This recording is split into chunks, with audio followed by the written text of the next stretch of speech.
Nothing beats a captivating story or insane world building in the games we play. And that's because in games, through our own agency, we get to uncover secrets and mysteries for ourselves. Universes that on the surface seem so unassuming, but are hiding some of the most deranged lore you've ever seen.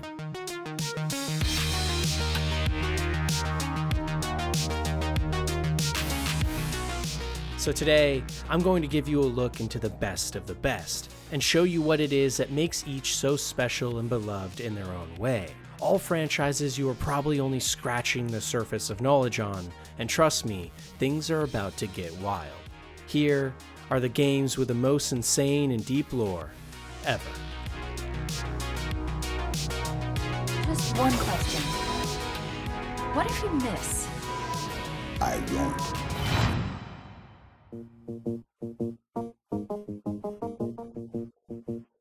If you've ever watched my channel before, you know that my favorite style of games are experiences with a lot of agency, or in other words, immersive sims. But while Prey and its DLC Mooncrash is the most underrated game of all time, check out my video on it if you haven't already, there's actually one other immersive sim game that has even better lore, Deus Ex. The series takes place in a near-future Earth where technology has been set loose. Humanity is now merged with machines, with many augmented people roaming the streets, which became especially dangerous after an event known as the Aug Incident, where augmented people across the globe all in unison became enraged and violent after a broadcast turned them into monsters because of a hidden biochip in their heads. And while this event and the more recent games dive deeply into this story and its consequences, in my opinion, the actual world of Deus Ex and how it came to be, or in other words, the lore, is the most fascinating part. Because the real story of Deus Ex actually begins 300 years ago, with the formation of the now fabled group, the Illuminati. Just like in the real world, this group sought to retain control over humanity by using political and societal pressure to bend the masses to their will. And for hundreds of years, this plan worked. Hiding in the shadows, the leaders of this elusive group pulled the strings behind the presidential elections, wars, and most conflicts. However, during the turn of the 21st century,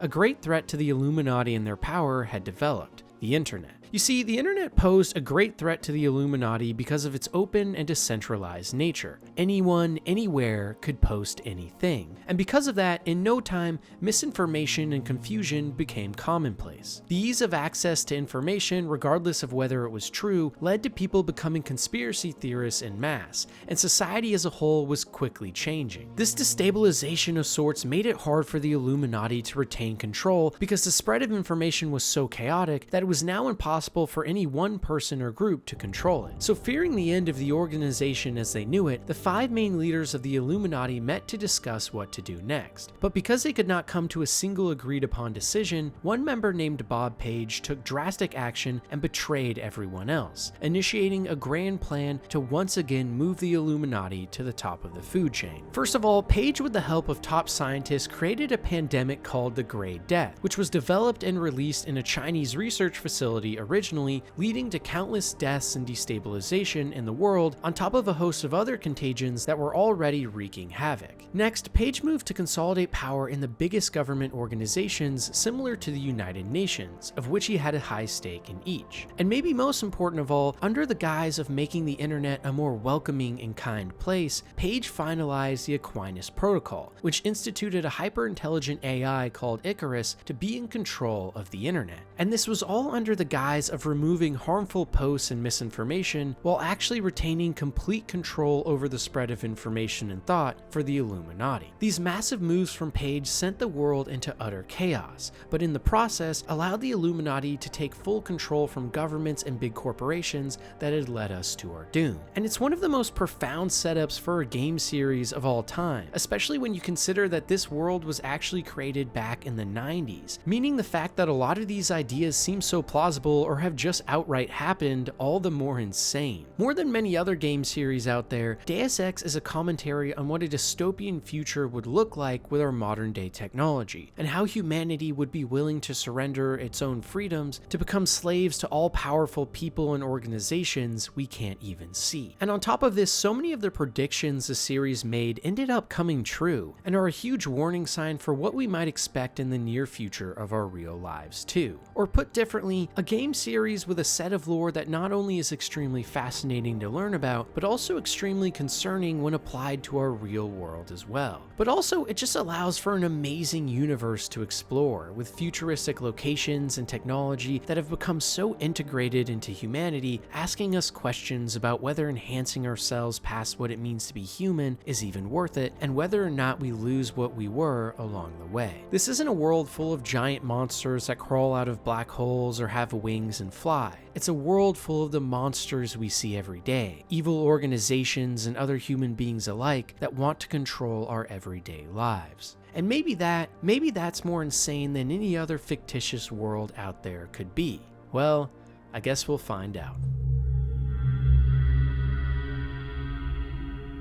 Five Nights at Freddy's, or FNAF, is without a doubt one of the most ubiquitous game series when it comes to lore. There have been countless multi-hour-long YouTube analysis videos now, and entire communities dedicated to figuring out the secrets of this dark and twisted franchise. And all of this intrigue stems from the unbelievable murders and horrors that took place in a set of pizzerias and third places that were supposed to cater to kids. You see, years ago, a man named William Afton moved himself and his family from England into a small rural town in the States called Hurricane. And it was here that William met another family man named Henry Emily. And after becoming good friends and due to both of their entrepreneurial spirits, they decided to open up a new business venture they called Fredbear's Family Diner. This home away from home of sorts was to be known for its delicious cakes and pizza, but even more so, the cute and cuddly giant animatronics that would put on shows for young children and families alike. In fact, inside of these massive electronic animatronics were chambers that people could climb into and control themselves. And often, Henry and William, after a good day of hard work, would don these suits themselves and put on fantastic and funny shows for families. Almost similar to something like Chuck E. Cheese, if any of you know what that is.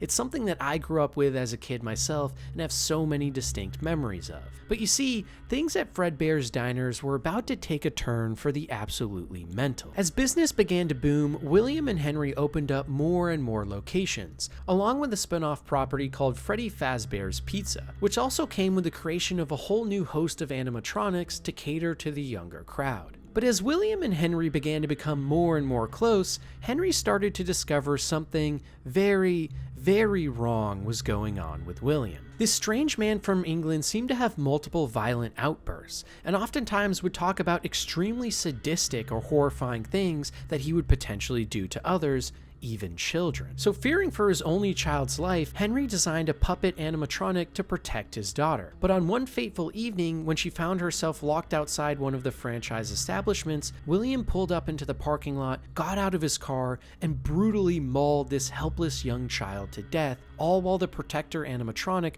was locked away inside in a box. After this event, when the puppet animatronic finally did escape its confinements inside, it went outside to Henry's daughter's dead body and became possessed by her soul. The first instance we see in the series of the power that children and their souls have, something that will be very important later. And during this time as well, this wasn't the only instance of heinous acts on children that William had committed. At one point, he lured 5 helpless underage customers into one of the back rooms in the pizzeria and murdered them ruthlessly, skinning their bodies in the process. After which, he took their lifeless corpses and stuffed them into hidden compartments that he had designed into many of the animatronics, meaning the happy and carefree robots putting on shows for children every night literally had dead children inside them at the same time. But you see, this main murder spree from William was initiated after he found one of his own children dead in the jaws of one of the animatronics, due to the fact that one of his older sons had tried to play a prank on his youngest where the bear animatronic would give him a kiss,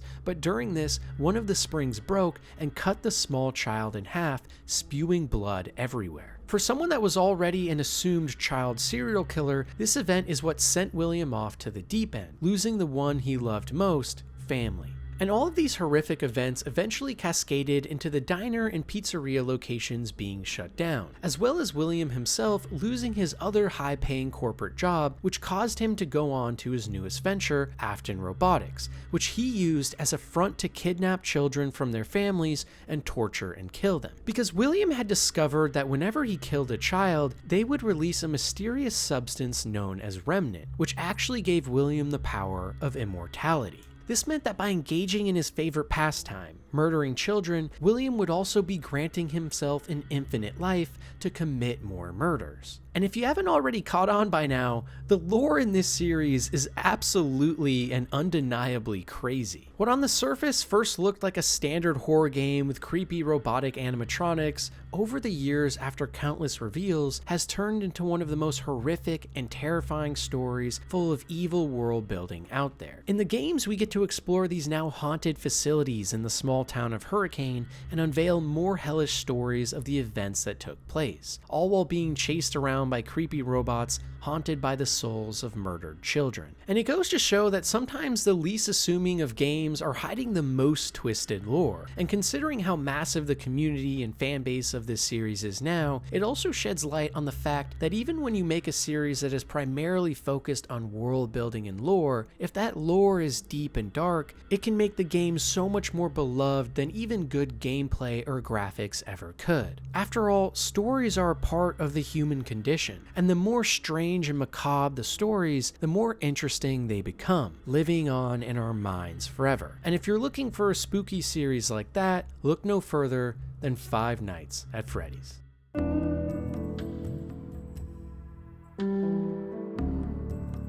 Torment Tides of Numenera might just have some of the best lore and one of the most mind-bending worlds of all time that almost no one knows about. Taking place over 1 billion years into the Earth's future, you find yourself on a planet now called the Ninth World. You see, before the current time period in the game, there were said to be 8 great spacefaring civilizations that called this planet home, all with their own societies and technologies, but each of these civilizations fell for unknown and mysterious reasons, only to be surpassed by the next. Nowadays, human society has regressed into a near medieval state, where across the Earth there are now scattered thousands of strange and unbelievable artifacts and sets of technology nicknamed Numenera. Cults have sprung up to worship these artifacts, while other citizens focus on rebuilding lost cities from millions of years ago to help spur on a new golden age. And amidst all of this chaos lies you, the last cast-off. When you begin the game, you awake in this strange city on Earth after quite literally falling out of the sky like a shooting star. And after having some discussions with the local townsfolk, you discover that it's because you are one of the most recently shed bodies from a powerful force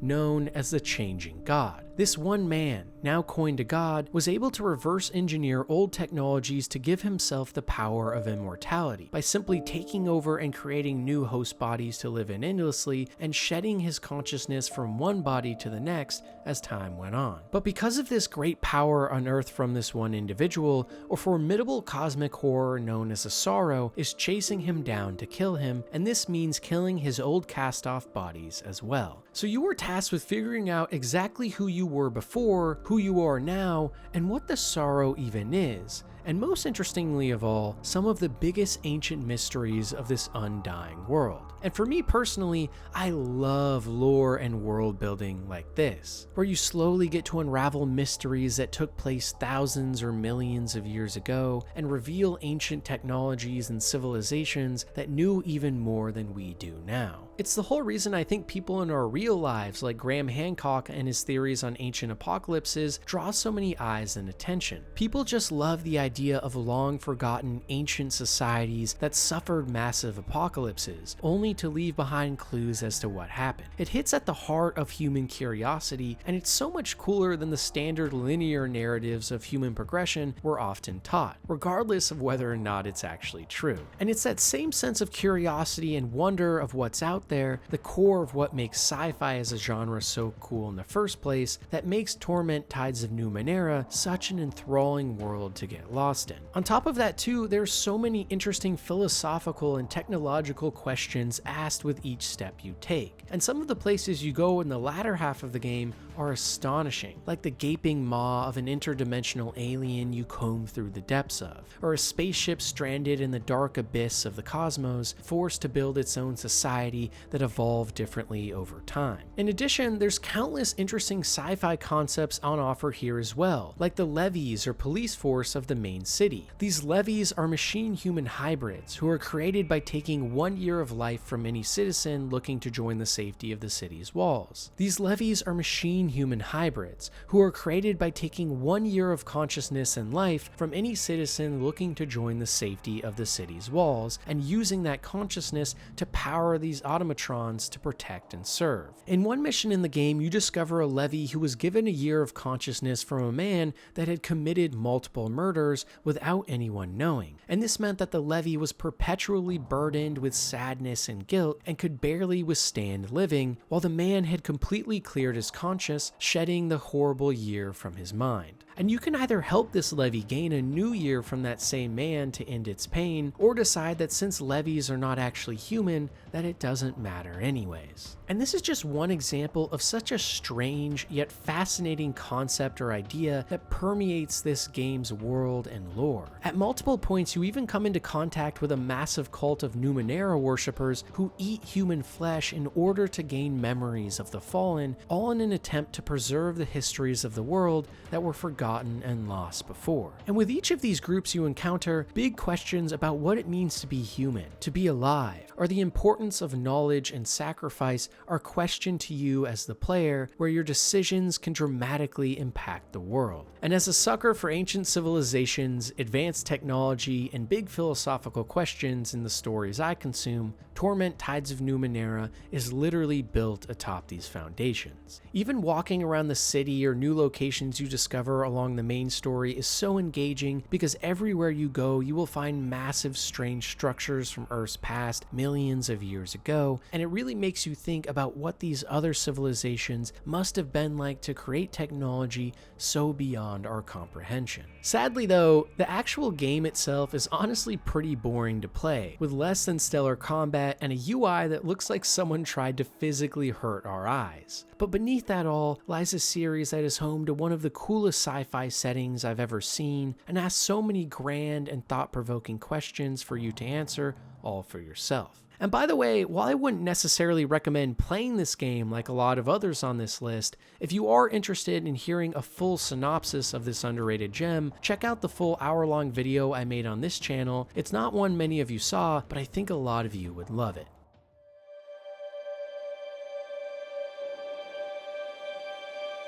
Fallout is home to some of the most amazing and fascinating little tidbits of world building and lore that the game's medium has seen, and in many ways, it's the main contributing factor behind the success of this now juggernaut of a franchise. From its most basic standpoint though, Fallout is based on an alternative timeline to our real world, where up until the 1950s, things were pretty much exactly the same. But in the Fallout universe, humanity largely stayed stuck and attached to these atomic age ideals of the time. And because of this, much of the technological, aesthetic, and cultural growth over the following century remained draped in nostalgic perversion for this now long gone era. But during this time too, with the advent of the nuclear bomb and growing arsenals around the world, along with rising tensions between the United States of America and China, not all was looking good. In fact, by the year 2077, animosity between these two nations had reached a fever pitch, and resulted in the infamous Great War, which began on October 23rd of that year. Both China and the US launched almost their entire arsenal of nuclear weapons at each other at once, and in the crossfire, countless other nations and lives were lost across the world. And for anyone that was unlucky enough to have survived the initial blast, the nuclear fallout would have blackened the sky above and caused extreme cold and despair, along with mutating animal and human DNA alike into strange and otherworldly creatures. And even hundreds of years later, the now almost unrecognizable Earth, now known as the Wasteland,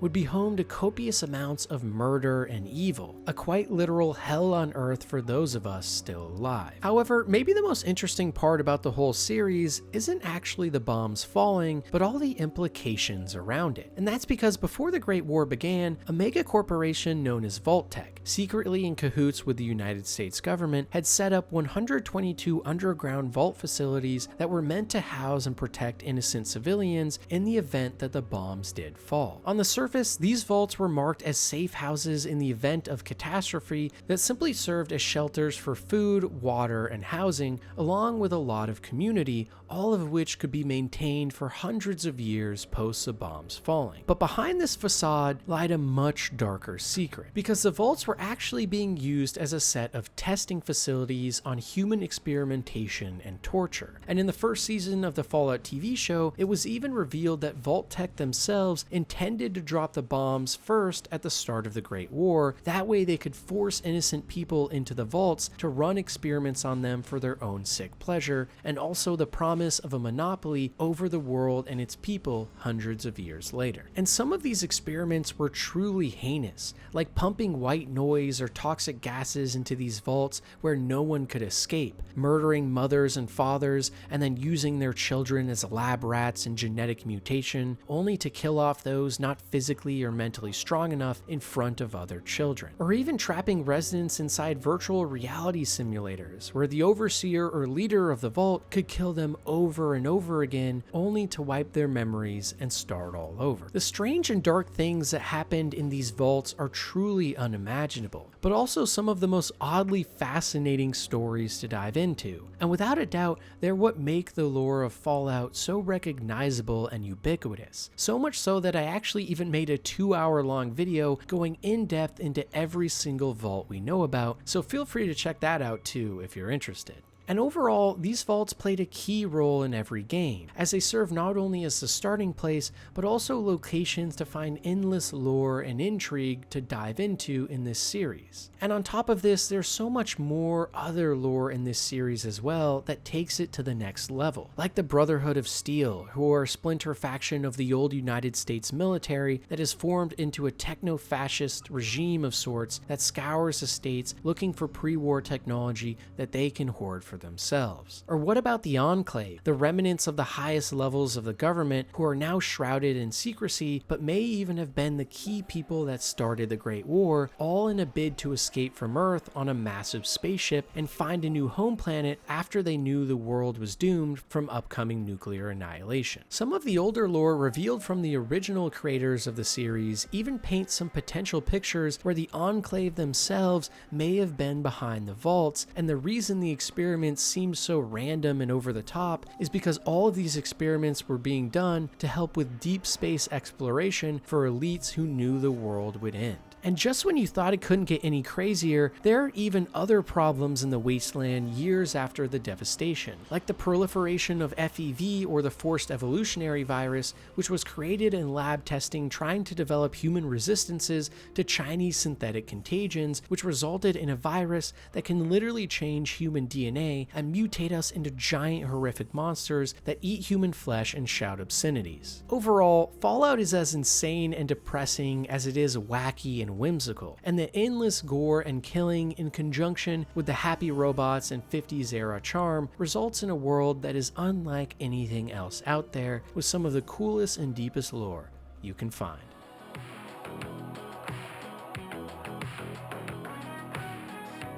Sometimes the best lore in games doesn't come from great world building and backstories, but from situations and ideas that truly make us think deeply. And in the case of games like this, very few reach the dizzying heights of Paradise Killer.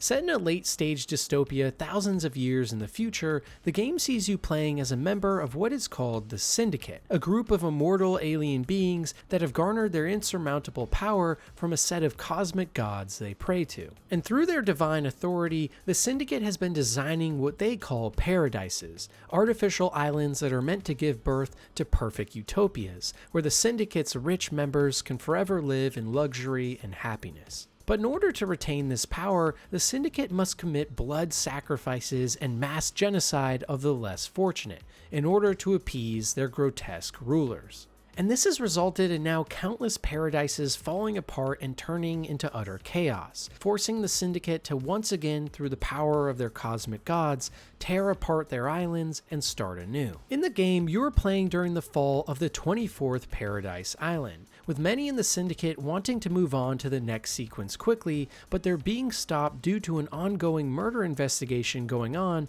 to see who murdered the Council, the ruling body of the Syndicate. As part of the investigation, you are tasked with figuring out where the truth lies, but as interesting as the investigation is, it's the world that it's set in that's truly the star of the show. Because this so-called paradise on the surface seems amazing. Vibrant colors and sounds, rushing waves from a nearby ocean, and grand buildings and hallways that all scream decadence and luxury. However, as you start to explore the island more, you can't help but shake the feeling that something feels off. You eventually start to stumble upon the lower decks of the island, hidden away from sight, that are home to innocent beings being sacrificed to appease the cosmic gods. At one point, you can even find an entire complex covered in blood and gore, with every building and road utterly annihilated. And then it suddenly hits you. The only way this paradise can even exist is on the backs and lives of thousands of tortured individuals. It's a haunting revelation for sure, and the deeper you explore this game and its world, the more striking it becomes. You're constantly asking questions like, can a utopia even exist without the pain and suffering of many? Or even explorations into ideas like systems of government and power being so evil, despite the fact that every small part of them has some good. And this all culminates in a game that on the surface is so stylish and retro-futuristic, making you feel happy and at home, yet constantly you cannot escape that feeling that something remarkably sinister is hiding beneath it all. So often in games we see dystopias that are unmistakably evil, but in S.T.A.L.K.E.R, we discover one that does its best to hide all of its inner workings. A commentary on late-stage capitalism where literal blood from sacrificed and tortured souls is traded like currency, and this sanctity of life and culture has been eroded so much that it no longer matters. A futuristic society that finally has embraced the dark secrets that all of us know deep down, that no perfect world exists unless conquered by those who are more fortunate over those who are less. And really, it's a game with a perfect blend of storytelling and philosophy with world building that combine to make a setting that is hard to pull your attention away from. In fact, many of the ideas themselves actually stem from real-world experiments. For example, the 25th Paradise Island the Syndicate wants to move to is an analogy to the real-world John B. Calhoun experiments from the late 60s, which were a series of tests to create a mouse utopia where everything would be perfect, no predators, tons of food and shelter, and no health problems. But in this experiment, eventually under perfect conditions, the mice started to lose their minds, with fights breaking out everywhere and horrifying scenes of mothers literally eating their children, resulting in the experiment being shut down. It's a perfect parallel to what we see happening in this game, and there are so many other parallels just like this too. Because after all, isn't a huge part of great lore the questions that it asks of us, the big mysteries left unanswered, or the philosophical treats that occupy our minds for weeks? For me personally, it's why I love games that focus so much on setting and lore in the first place, because those things stick with you so much more than good gameplay ever could.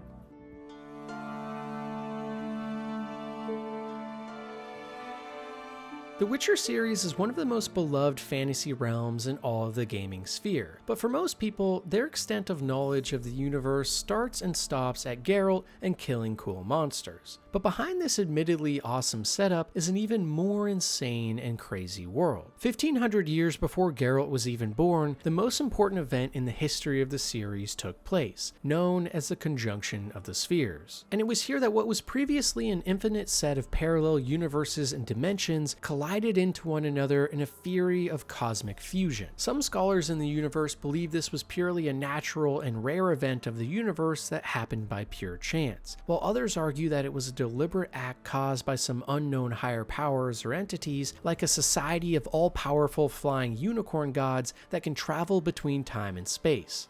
And no, I'm not joking. And in fact, even magic itself in the series can be explained from this event, as mages in the games and books pull their powers of shooting fireballs or healing ailments from alternate dimensions on the fly. And the reason they're so revered is because they can pull from this infinite set of realities to create new ones right before our very eyes. But regardless, during this time, the realms and entities within each dimension suddenly came into contact with one another. And this is why we see so many strange and unique monsters and beasts in the series. They all came from this original conjunction destruction of the spheres, which led to hundreds of new species, both intelligent and feral alike, to finding a new home on the continent, a massive landmass on a planet caught in the mixture of this chaos. Humanity originally was a minority on this continent after being sent here from Earth during the conjunction, but due to some universe hopping, political strife, and massive wars sometime later, eventually they would find themselves as the strongest race by far. The Witchers themselves, what the series is known for, primarily due to Geralt, spawned out of a need for protection from this new uncharted land after humans got there, full of monsters and strange entities. And these warriors are created by undergoing one of the most grueling and potentially deadly sets of trials out there that slowly transform a natural human being into a superhuman fighter or witcher that can take on massive beasts. This process consists of multiple steps that test the strength and abilities of each person undergoing them, including the Trial of the Grasses, which involves consuming a series of alchemical potions, mutagens, and herbs that kill most, or the Trial of the Mountains, which is a harrowing endurance test where trainees are exposed to extreme environmental conditions and forced to survive. Only those that pass each of these trials can be named a Witcher, and because there are multiple schools for the Witchers to learn from, some can even add on extra steps that make their versions of Witchers even more unique. And because of their strength and need for money, these Witchers often are used as mercenaries or guns for hire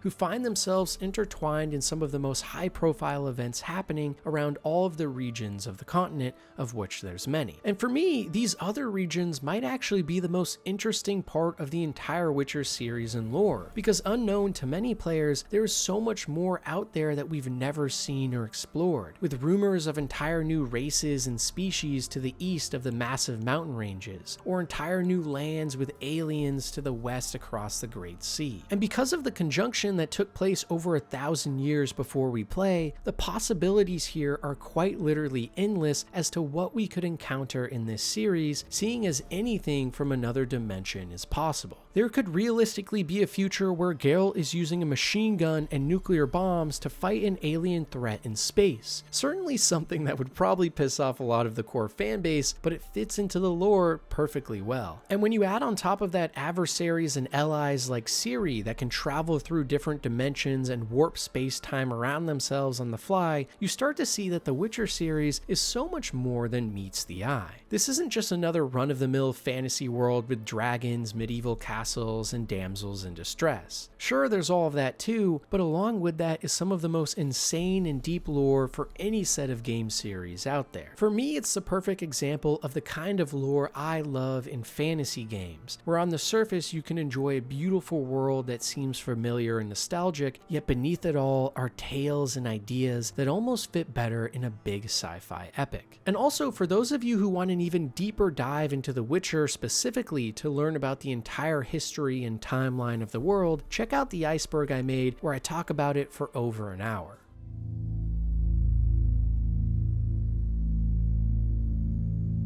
Kirby for most people is nothing more than a cute pink sphere with a kindred smile, but behind those lovable eyes lies something more insane than you could ever imagine. You see, the universe of Kirby began millions of years ago, with an unknown and all-powerful creator known as the Void. This being of sorts feeds off life energy of the universe through positive and negative emotions, and when met with a massive amount of either, it will create new entities. At one point, an unbelievable amount of negative emotions started to flow through the god's soul, and from it a foreboding evil monster known as Void Termina was born. Also referred to as the Destroyer of Worlds, Void Termina had the power to quite literally vanquish entire planets and form matter around its own body, causing the universe to live in fear of this behemoth. Luckily though, an ancient hyper-advanced civilization known as the Ancients devised a plan to fight back. The civilization was separated into two tribes. One, a sect of mystical architects that created clocks the size of planets that could grant any living being's wish. And another, a massive band of technological geniuses that created massive warships that could bend time and space around them, traveling through time if need be. So with their immense power and connections, the Ancients assembled a team of warriors led by Galactonite who were able to seal Void Termina away from the universe. However, fearing the power of this galactonite who seemingly was able to take down the monster on his own, the mystical tribe of the ancients then sealed him away, which caused the technocrats to fear their power in turn, resulting in an all-out civil war. The mystical members turned back to Void Termina to unleash him back onto the world, and from then on the universe has seen constant chaos, with countless worlds being swallowed whole by dark matter, and even some being turned into entire slave planets to serve their masters. And just when you thought this game for kids couldn't get any crazier, we get to Kirby himself, who is actually another god of sorts spawned from the void, but this time with an endless flow of positive emotions. In the games, Kirby is tasked with taking on countless adversaries, most notably of all Void Termina, but this results in this little pink puff coming into contact with fat talking penguins or giant Cthulian void creatures that look like they're straight out of your nightmares. And along the way, Kirby has the ability to suck in foes in his way and swallow them whole in order to gain their powers, all in a bid to help him stop the evil in the galaxy. The truly horrifying part, though, is that while Kirby is technically always trying to do a good thing by stopping these powerful and evil beings, on his journey, he kills endless amounts of innocent people in his way. For example, when fighting King Dedede to stop him from taking all the food from Dreamland, Kirby's home on planet Popstar, he murdered thousands of people to get to Dedede. So it's crazy to think that for most people playing the Kirby games, they think it's nothing more than a fun and whimsical adventure with an adorable protagonist, when really, at the heart of it all, is a universe being swallowed whole by dark energy and evil forces. And it's the perfect example of why knowing the lore behind games is so awesome in my opinion. I can tell you personally, after learning things like this behind all these series, it makes me want to play them so much more. And when you do, it adds so much weight and intrigue to everything you're doing.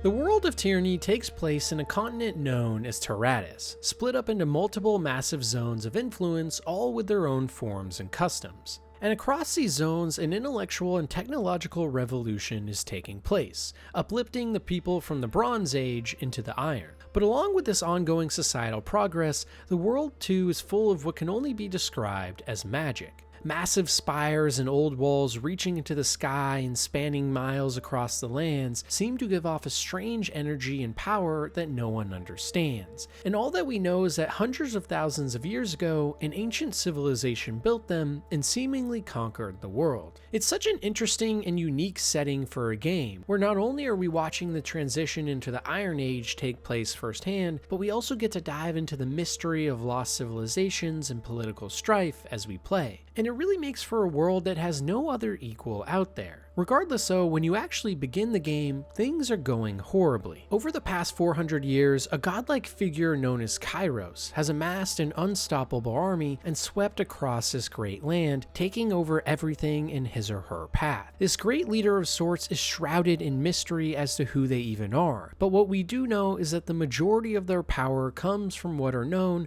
as edicts. Through nothing more than spoken words, Kairos has the ability to change the forces of nature themselves by demanding each region of Tyrannis bend to their will, otherwise great catastrophes will occur like non-stop earthquakes, storms, or fires from the depths of hell. Because of this, all Tyrannis lives in fear under this dictator, but still in each region resistance has been met, and now when the game begins, the last remaining zone of Tyrannis is about to fall, known as the Tears. But within the region, two of Kairos' archons, individuals bestowed with great magic and power from Kairos, are beginning to have a civil war of sorts as they vie for power over the region about to crumble. On one side sits the Scarlet Chorus, led by the Archon of Secrets, Voices of Nerat, and on the other side the Disfavored, led by Graven Ash, the Archon of War. And you as a player are sent in as a Fatebinder, an enforcer of Kairos' laws who serves under the Archon of Justice, Tunon, to go and resolve the issue. But when you get there, chaos begins to ensue, and it eventually results in Kairos casting an edict on the Tears themselves and plunging them into the Dark Ages. And it's your job as this Fatebinder to figure out exactly what to do and where all of Kairos' power is even coming from. It really is just one of the coolest setups and worlds in a game I've ever seen, and the lore behind it all goes so deep. Later Later on in the title, you even get to explore more of the old walls and spires and learn about this ancient civilization, and some of the reveals towards the final act paint a picture as to how exactly Kairos became so powerful and what you can do to stop it, or even help it. Because in Tyranny, you play as the bad guy if you want to, and it's one of the only games where you actually get to do so. After all, you start the game as a Fatebinder, someone who strictly carries out Kairos' will, and by all accounts, that makes you the evil oppressor taking over innocent people's homes. This means you can commit heinous acts like slowly torturing and killing innocent civilians, or lying and conniving your way through people to get to information. But on the same token, you can also turn against all of it and become the hero that the people need in their time of grieving, and take on a literal god that can speak words of death and have it come to life. It really is just the type of game that is so underrated for so many reasons, and most of all of that stems from the amazing lore and world on offer here, with so much political and societal intrigue and questions asked, along with countless decisions you make along the way that drastically affect the game world and ending. Entire zones and places you can go on your journey will be blocked off or opened up depending on your decisions, and you literally have to play this game multiple times to see everything. And also, starting off the journey on the bad guys team makes it so much more fascinating, especially as you learn more throughout the game about all the good Kairos has done to the conquered lands as well, making you question what good and evil in this world even means. Overall though, Tyranny truly is Obsidian at their very best in terms of world building and lore, and it's such a shame we never got and may never get the sequel that this game obviously deserves, in a world contained by so much mystery and intrigue that it's begging to be explored and unearthed more.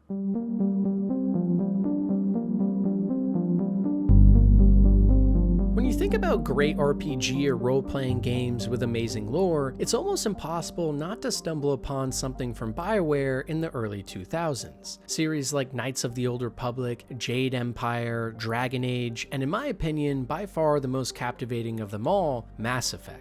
And that's because for the first time in gaming history during the first game's release, it felt like we finally had a huge sci-fi epic that wasn't based on an already popular movie property like Star Wars. An entire universe out there for us to discover, with alien species, locales, and stories to tell. However, the real thing that sets Mass Effect apart from its contemporaries isn't the memorable characters or sprawling futuristic locations. Rather, it's the utterly enthralling world building and lore. So much so that there's a literal voice codex with hundreds of entries paragraphs long, all narrated by a silky smooth voice, and people love it. I struggle to think of many other games I can literally do nothing more than just sit and listen to made up stories about the world for hours, but Mass Effect is so fascinating at its core that you simply can never feel like you have learned enough. Everything, down to what people eat and how biotics work from a scientific standpoint, can be carefully studied and understood, along with thousands of years of history, including political strife, galactic conquest, and ancient alien artifacts. And speaking of ancient aliens, they're one of my personal favorite things about the setting. This isn't a near future like Starfield composed of mostly humans. In Mass Effect, the Milky Way has been conquered due to a mysterious network of relays that has been discovered by a handful of hyper-intelligent species, most recent of which, when we play the games, are humans themselves. These relays allow faster than light travel across gargantuan distances in our galaxy, and at the center of it all is what is called the Citadel, a massive space station that is the heart of galactic trade and politics, where a council of other alien species sits that act as important leaders with their hands in all sorts of events across space. And in each of the original trilogy games, we get to visit different parts of this station, all with their own architecture and ways of life. But the most interesting part of each of these encounters is just getting to walk around and really understand the universe more. You can talk with aliens all over and learn about their people, beliefs, and histories.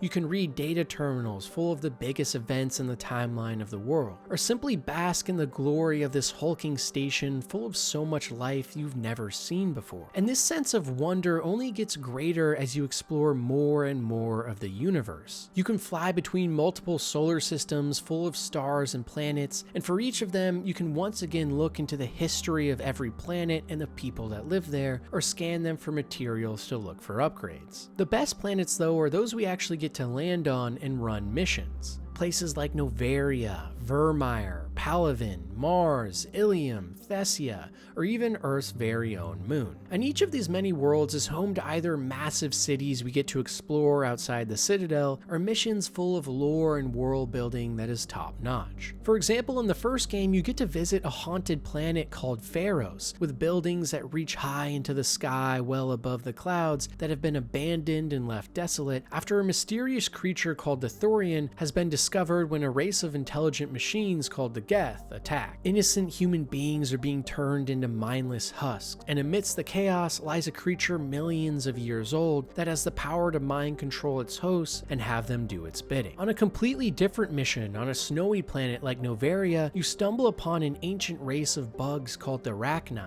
that years ago almost spelled the end of the entire galaxy, but were defeated by the Krogan, who in their massive numbers threatened galactic peace, which prompted Solarian scientists and special operatives to create a genophage to make them all infertile. And it's a rich and engrossing history and intrigue like this that makes Mass Effect so special. It really does feel like a living, breathing universe with its own history and people to uncover. Not everything is in service to you as the player. The world is the main character. And because of that, it's so easy to get lost in just trying to understand it all. And it's also why Mass Effect is the only game series in history where I personally listened to and read everything, because the world building is just so outstanding that you literally can't help but want more, especially when all that lore plays a crucial role in the decisions we make. For instance, that genophage I mentioned can be cured in the third game depending on your decisions, or you can choose to let the Krogan species die because of how dangerous you've seen them be on their home planet of Tuchanka. Or even those small touches like deep dive explanations for how Mass Effect relays work, or how certain species survive on so little food, add so much to the overall experience because it all feels well thought out, well crafted, and real. And at the heart of it all is one of the greatest and most fascinating main stories in a game series of all time, where you slowly unravel that behind this beautiful galaxy is actually a cycle that has been taking place for millions of years, where an ancient machine race of massive ships called the Reapers are awakening from their slumber to rid the galaxy of all organic life over and over. You see, millions of years ago, an apex race called the Leviathans noticed that all of their predecessors had died after they created true artificial intelligence and synthetics, which eventually wiped them out. So the Leviathans created a machine called the Catalyst, meant to bridge the difference between organic life forms and robotic creatures. But with its infinite resources and ability to calculate future probabilities, the Catalyst concluded that organics and synthetics were always meant to be in conflict, and that left to their own devices, organics would overuse all resources in the Milky Way and cause its collapse entirely. So the Reapers were created to purge all organic life every 50,000 years, right as alien civilizations are starting to get hyper advanced. And after killing all intelligent life in the galaxy, the Reapers would leave the more primitive creatures to their own devices to go through the natural stages of evolution to become spacefaring races once again that eventually discover the Mass Effect relays, which lead to the Citadel and a scientific revolution. And I can't express just how amazing lore like this is. I'll never forget playing through the original trilogy for the first time as a kid growing up, and to this day there's not been anything else in sci-fi games, movies, or even books alike that captured me in quite the way that the original Mass Effect trilogy did, where quite literally everything in the game is so interesting. The cultures, the aliens, the main plot, the science and technology, the people you meet, and most of all, the world that takes you by its grasp and never lets go. Mass Effect is so special because it's a series that at its core finds meaning in deep and introspective lore, the kind that will have you sitting on your couch for hours doing nothing more than simply listening and reading to anything you can find. And on top of that, there are tons of different places to visit and explore that give life to the things you have read and listened to, and only add to what is without a doubt one of the most interesting sci-fi settings the gaming medium has ever seen, and one of my personal favorite settings in fiction, period.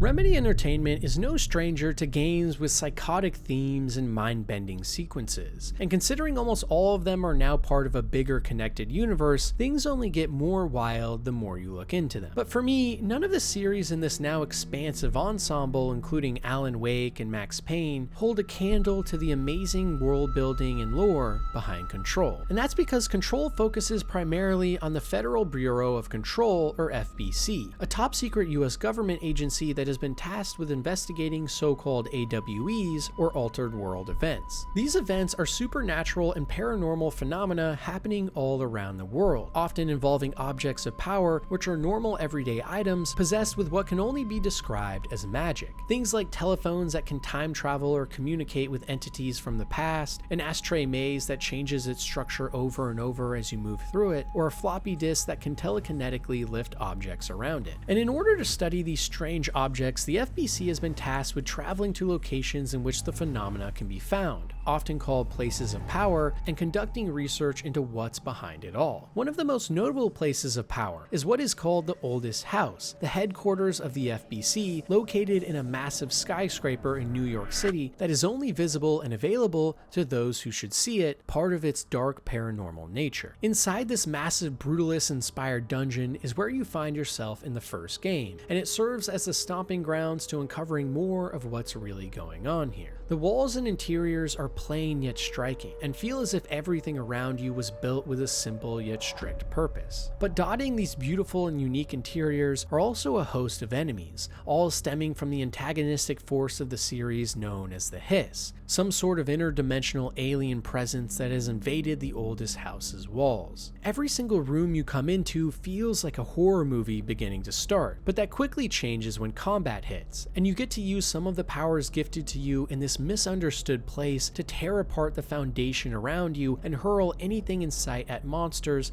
like you were a master Jedi from Star Wars. And more than anything, this setting really is just so awesome in its own way. I can't even think of any other games out there with a similar sense of dread mixed with the awe you get at the same time, except for other Remedy titles, that is. Because of the writing and how the story is told as well, it constantly feels like you have no idea what's really going on, but in a good way. And you eventually even get to go to places like the astral plane, which is a separate dimension only accessible via certain rituals or objects of power that are home to things like the Board, which are a cryptic group of unknown entities looking to unleash havoc. And then when you add on top of that the fact that all of these revelations and lore in this game also carry over to all of Remedy's other recent games, it becomes a massive web of information and mystery to sift through to try and understand. There are entire YouTube channels dedicated to uncovering what is really going on in this connected universe, and even after watching hours of content, I still have no idea what's really happening. But without a doubt, Control sits at the heart of this deep and interesting lore here, centered all around a top secret government entity doing research into the most fantastical and paranormal or unbelievable things you can imagine. It once again is exactly what I find so interesting in lore and world building in games personally, and unlike most other settings, this isn't a massive fantasy open world or sci-fi epic. It plays out more like a noir film with eccentric tones. So if you haven't already dived into the world of the Remedy connected universe, full of some of the strangest and mind-blowing lore and world building out there, there's no better place to start than Control.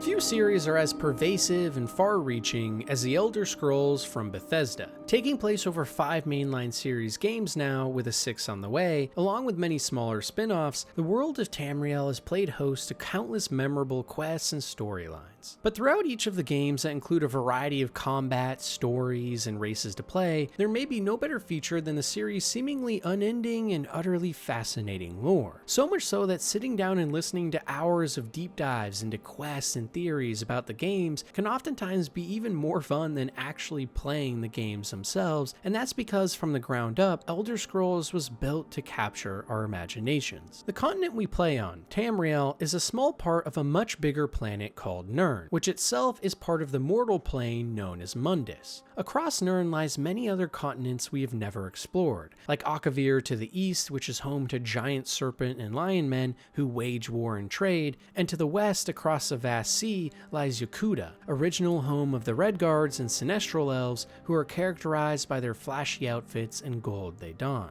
But each of these regions is completely shrouded in mystery, with only small tidbits of lore and history we can pick up from the games, from books we read and people we talk to. For example, it was said that the Sinestral Elves in Yokuda had unlocked the power of time itself, and built many great cities covered in gold that stretched across the sands of this desolate land. The things they managed to build and design would have dwarfed anything we've ever found in Tamriel itself. And speaking of Tamriel, at one point, the king of the continent waged war with the inhabitants of Akavir, but was swiftly defeated, and now we only hear tales of what they saw. To the north lies an icy tundra which gave birth to the Nords, who eventually invaded Skyrim and enslaved the Snow Elves, forcing them to create a pact with the Dwemer to live in captivity deep beneath the surface in underground cities, slowly being turned into blind, flesh-eating monsters we fight in Skyrim called the Falmer. And really, all of these small stories and mysteries are what make the Elder Scrolls series so fascinating in the first place, with countless different races to play like lizard or feline humans, or dark and sinister magic-wielding elves. And the lore only goes deeper and deeper the more you step into it. For example, many millennia ago, there were two planes of existence, Aetherius, or the immortal realm home to the Nine Divine and Aedra, and Oblivion, home to the Daedra and Great Princes. Both of these realms resided in the larger universe known as Arbis, which itself was composed of the Divine Realms and an all-powerful and unknown void. At one point, a spirit residing in the realms named Lorkhan tricked many of the other spirits and was able to craft the mortal realm of Mundus, which the Aedra aligned with and the Daedra opposed. This resulted in Lorkhan being killed and his heart ripped from his body, with his followers fleeing to this newly created realm of Mundus, and with them tearing a rip between the fabric of divine and human at the same time, creating the suns and stars, which are also the source of magic in the mortal realm. And from then on, the world of Elder Scrolls began to form, with the divines mating and intermingling with the mortal beings on Nirn. Like I mentioned before, we have only played on and experienced the continent of Tamriel, but even within this landmass lie so many different zones of influence, like the Black Marsh and elsewhere, home of the beast races, and the rest of Tamriel, which has been conquered by human and elvish races known as Man and Mer. And for thousands of years now, there's been non-stop political strife, religious tensions, interference from gods, and all sorts of crazy and insane theories taking place. For instance, in the swampy lands of the Black Marsh, many texts state that the Argonian race we can play as in the games is actually a descendant of non-intelligent reptilian creatures who, after eating the sap from talking trees known as the Hist, were transformed into their slaves who were being sent forth onto other parts of Tamriel to eventually gain full control of the continent, essentially acting as sleeper agents waiting for their moment. Or what about the Dwemer, who are an ancient race of dwarf-like people who built great cities underground using tonal architecture, which can quite literally bend the fabric of space-time within Arbis itself, allowing machines to come to life, great wonders to be built, or by some accounts, time travel, which could be why this powerful race was said to suddenly vanish in the blink of an eye many years before we play, and something we see the remnants of in Morrowind. Regardless though, there's just so much awesome lore to dig into in this series, and within each region lies so many fascinating stories that give more life to this breathtaking world. There's a reason games like Skyrim, Oblivion, and Morrowind have such a die-hard fan base, and a big part of that is because of the world that they're all built atop of, and how many endlessly cool things there are to learn about it.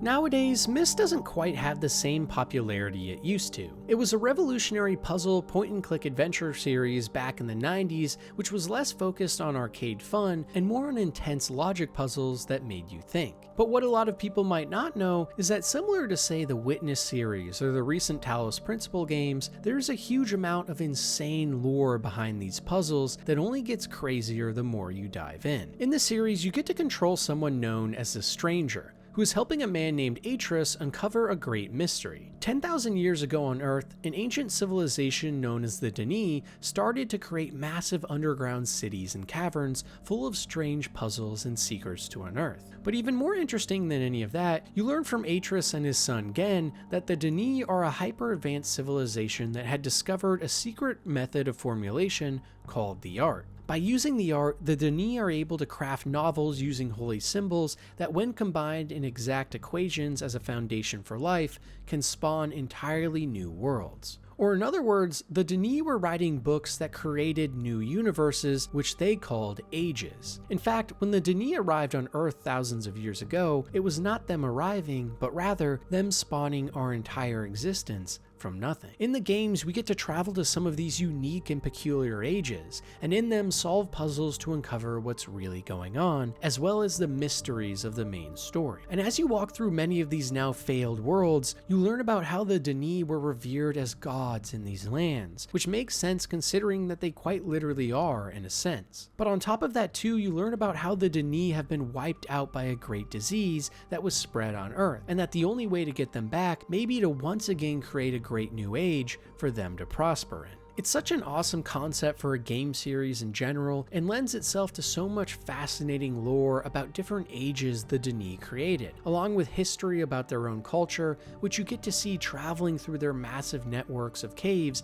deep underground. And maybe the most sad part about all of it is that so much of this awesome world is unknown to most people nowadays, including myself until doing research for this video. Even the implications of ages themselves and the concept of creating them and all of the great responsibility and consequences that come with that is utterly captivating and an idea that really needs to be explored more. After all, what happens when you become God? And something about the almost eerie yet nostalgic art style and lovable 90s themes makes the futuristic ideal of sci-fi here so much more fun than a lot of contemporary stuff. If you haven't already, I definitely recommend looking into the lore behind Myst and its sequels like Riven, some of the coolest world building out there that has largely been forgotten to the sands of time. And also, if there is a series that could use a remake with updated AAA graphics and set pieces, man, would Myst be awesome.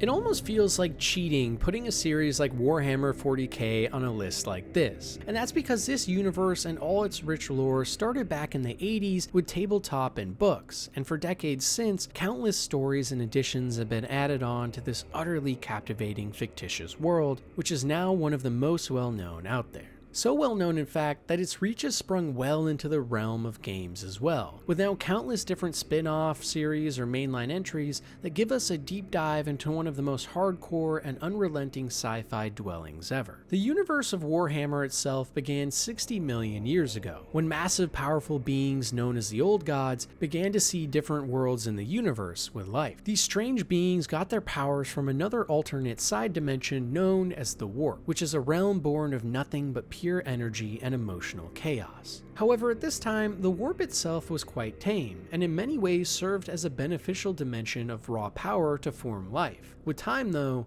this would change. During this period, a massive civilization known as the Necron-Tyr, who had been given life by the Old Gods themselves, were beginning to struggle with their dying star and lack of power, and went to the Old Gods seeking the secrets of immortality. But when they were turned down and swiftly destroyed, they retreated with their remaining armies to the furthest corners of the dark and unexplored galaxy. Here, they stumbled upon a Kirtan, or ancient sun god that had been formed during the Big Bang, which was in the middle of devouring an entire star. Currently nothing more than a mindless vessel, the Necron-Tyr pooled all of their resources to build a gargantuan suit for the Kirtan to wear, which gave it sentience to once again think, after which it tricked the Necron-Tyr into banishing their souls and becoming its slave, turning them into the fearsome warrior culture known as the Necrons. For years past this point, galactic war raged on, with millions upon millions dying and countless worlds being vaporized to oblivion. The Old Gods had not anticipated such a large offensive from the Kirtan gods they saw as rivals now, and the Old Gods only barely were able to eventually achieve victory by not only summoning their own gods for this war in heaven,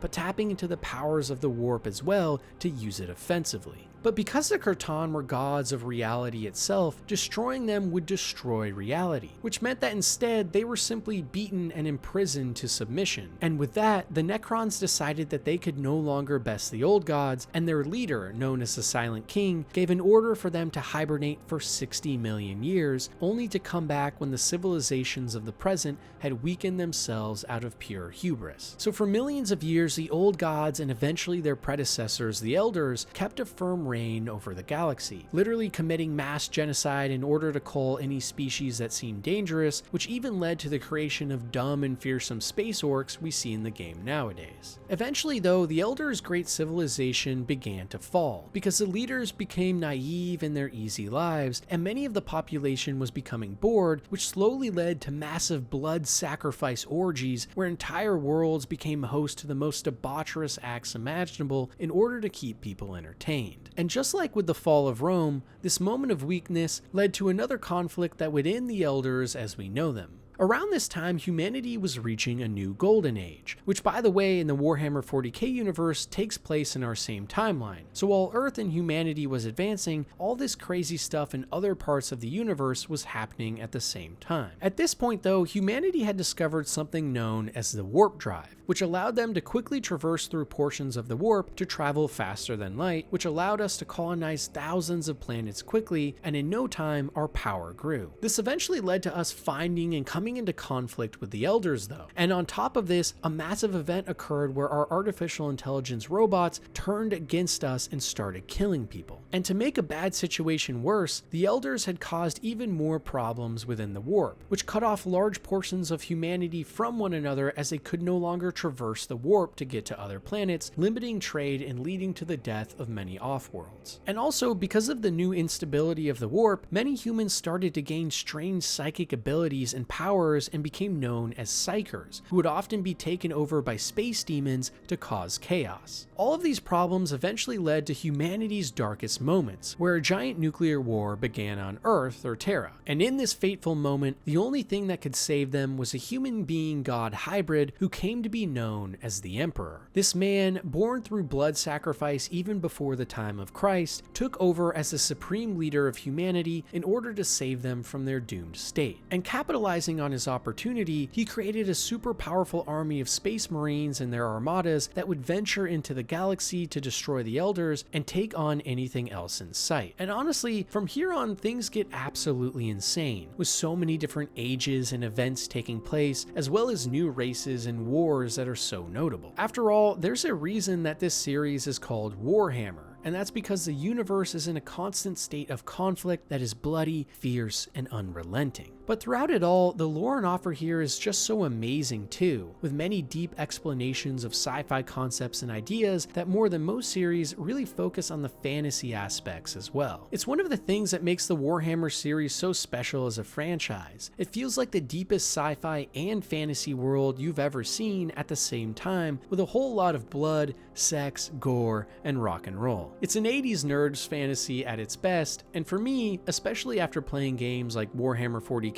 Rogue Trader, you can't help but fall in love with this universe. I mean seriously, in that game alone, you get to see what are called the Navigators firsthand, who are human mutants who have a gene that allows them to use their third eye to peer into the perilous warp and guide human ships through them safely. Or what about the thousands of crew on the lower decks who are treated horribly while the rich and powerful on the top decks live in luxury? These are ships housing literally thousands of people at once, and in order to keep them afloat, so much pain and suffering has gone on. And there's just so many fascinating concepts like this that are explored so much, all with world building and lore that you could literally do a 40-hour video series on and still only be scratching the surface. But if I can recommend one place to start, it's Rogue Trader, the thing that made me fall in love with this universe in the first place.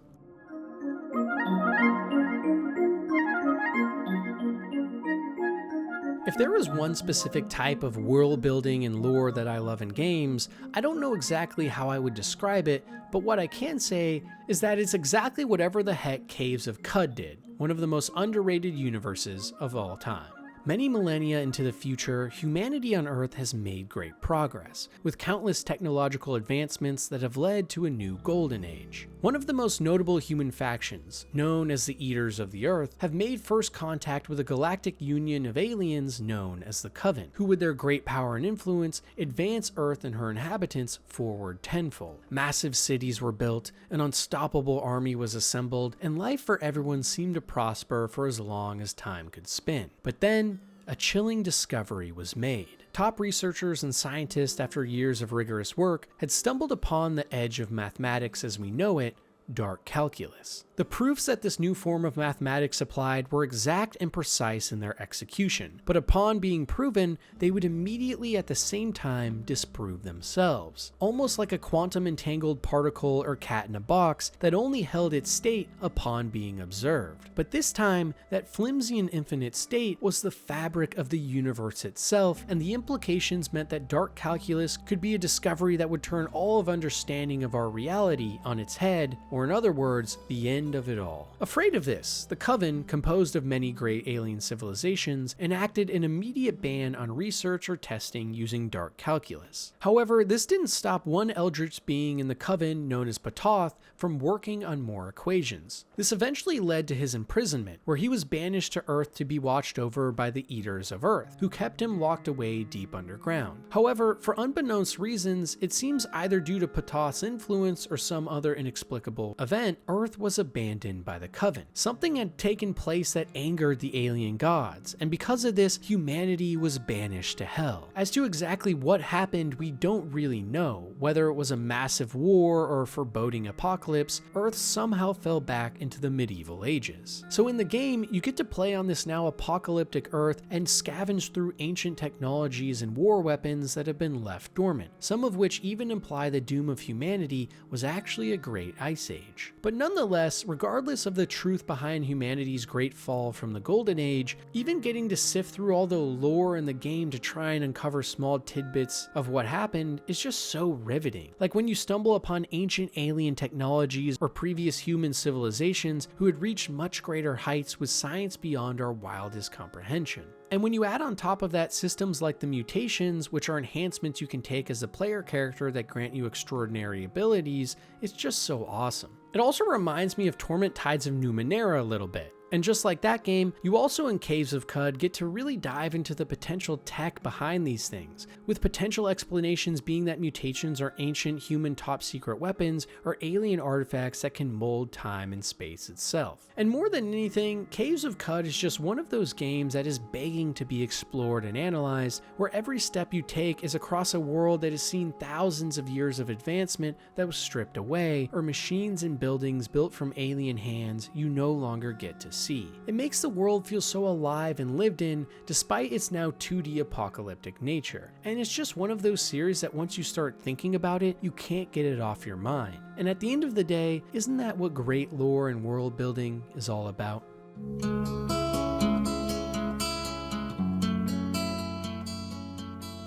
Most games with amazing lore and world building focus on highly fantastical or sci-fi worlds, but in the case of the S.T.A.L.K.E.R series, the entire background is based around a real place and event. In April 1986, in the middle of the night, a massive nuclear disaster at Chernobyl in Pripyat, Ukraine was about to take place. One of the RBMK nuclear reactors in the region, due to a design flaw with graphite moderator rods and water coolant, created a positive void coefficient, which caused steam bubbles to form in the coolant, sparking the reactor to become unstable at a low power level when trying to shut down. This unleashed a wave of radiation in the surrounding area, which resulted in countless people dying and hundreds more suffering the effects of radiation sickness. But in our real world, things eventually were patched up and resolved, leading to the ability to even go on tours in the area nowadays and remain safe. In the S.T.A.L.K.E.R series, however, things took a turn in 2006, when suddenly another explosion at Chernobyl was set off. Only this time,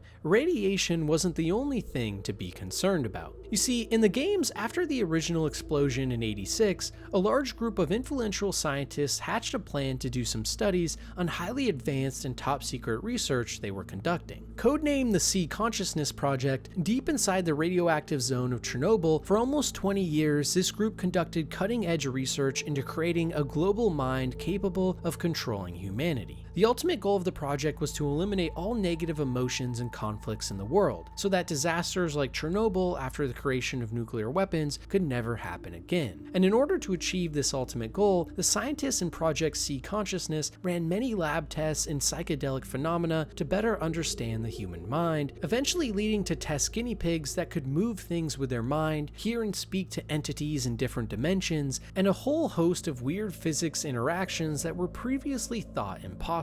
Eventually though, something horrible happened within the research zone, and this caused the second explosion of 2006. 2006, which increased the distance of influence of this so-called zone, and with it brought many new people to the surrounding area. Most notably of these new people were those called stalkers. Usually composed of groups of down-on-their-luck individuals, the stalkers sought to enter the zone despite the dangers in order to extract so-called artifacts which held great powers and magics that presumably were created by the scientists years ago. But in order to do this, in the games, stalkers must travel into the exclusion zone, full of strange anomalies and mutants, to get what they came for. This results in creepy voices you hear constantly, ghosts or multi-dimensional beings throwing things at you, monsters straight out of a horror film that turn invisible and hunt you like prey, and countless abandoned buildings to explore full of small tidbits of lore that reveal more and more of what went on for those 20 years in this zone. And for me, what Stalker does really well is that sense of dread it gives you, while also making the setting so interesting and inviting and peaceful in a way. And it's a dichotomy like that that often makes lore in games so much more exciting to revel in, where horror and intrigue come to a head. And even just traveling around the zone and uncovering secrets for yourself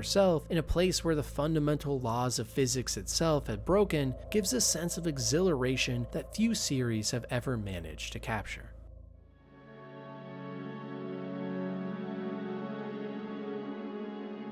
If you've ever wanted to play a game that takes place in the mind of an artistic psychopath like H.R. Geiger with Lovecraftian and cosmic horror galore, then there's no better place than Scorn. When you first begin the game, you awake in some strange alien-looking world, where structures seem to be being eaten away and helpless bodies and skeletons litter the wasteland. You are a human being, with most of their flesh torn from the body, and sores and gashes protruding with blood leaking from every orifice. And as you slowly traverse your way inside a nearby megastructure, things only start to get more and more strange. You find contorted and mangled messes of human bodies that have been shaped into strange cauldrons, as well as symbols everywhere of birth and children, along with structures that burst with white sticky goo that blankets entire rooms. It's an oddly sexual and disturbing experience, and the more and more deeply you dive into the game and its story and lore, the more terrifying it gets. Towards the end, you discover a massive network of human brains connected to an interface, implying a shared human consciousness that was attempting to be built. And along with all the alien-looking creatures you encounter and fight, as well as the monstrosities that can only be described as nightmares, it's very clear something wrong has happened here. But maybe the most interesting part of all is the clues we get along the way. For example, throughout the entire time we play the game, we never actually meet any female characters. Instead, everyone's male. And when you arrive at some of the late game temples, constant iconography and statues of pregnant women and birth imply that for this civilization, making babies was everything. But that begs the question, what exactly is this unbelievably creepy civilization anyways, and where are we? Well, based on the clues we can deduce from this environment, along with all of the statues of humans and aliens along with dead human bodies, it may just be Earth, but far into the future. Potentially, either humanity came into contact with an advanced alien species that transformed us, or we transformed ourselves. Maybe in the future, all women died out, meaning humanity had to develop in a way for men to give birth and continue life, which resulted in research into melding of the human body with technology and gruesome surgery. Whereas most futuristic depictions of humanity in sci-fi rely so much on robotics or transistors, Scorn takes the opposite approach, and revels in a world where humanity itself has begun a metamorphosis of sorts into a new being entirely. The facilities and lands we are traveling through are the remnants of this lost civilization that on its last legs constructed sick and twisted torture and experiments to enhance humanity as we know it, which even results in finding bodies of pregnant men or mutilated babies that can be smashed into a bloody mess. Without a doubt, it's one of the most petrifying game worlds I've ever seen, and the more you peel back the layers on the lore here, the crazier the symbolism and ideas in this title start to really flesh themselves out. out. And more than anything, even just walking around the halls or passageways here feels disgusting and gross, because no matter where you turn, you are met with scenes that will induce paranoia in you even days later. But it all does go back to that idea that grotesque and horrifying things can often make lore so much more interesting. And in the case of Scorn, despite how boring and mundane the actual gameplay can be, the world that holds it all up is a cocoon that is bursting with unbelievable revelations.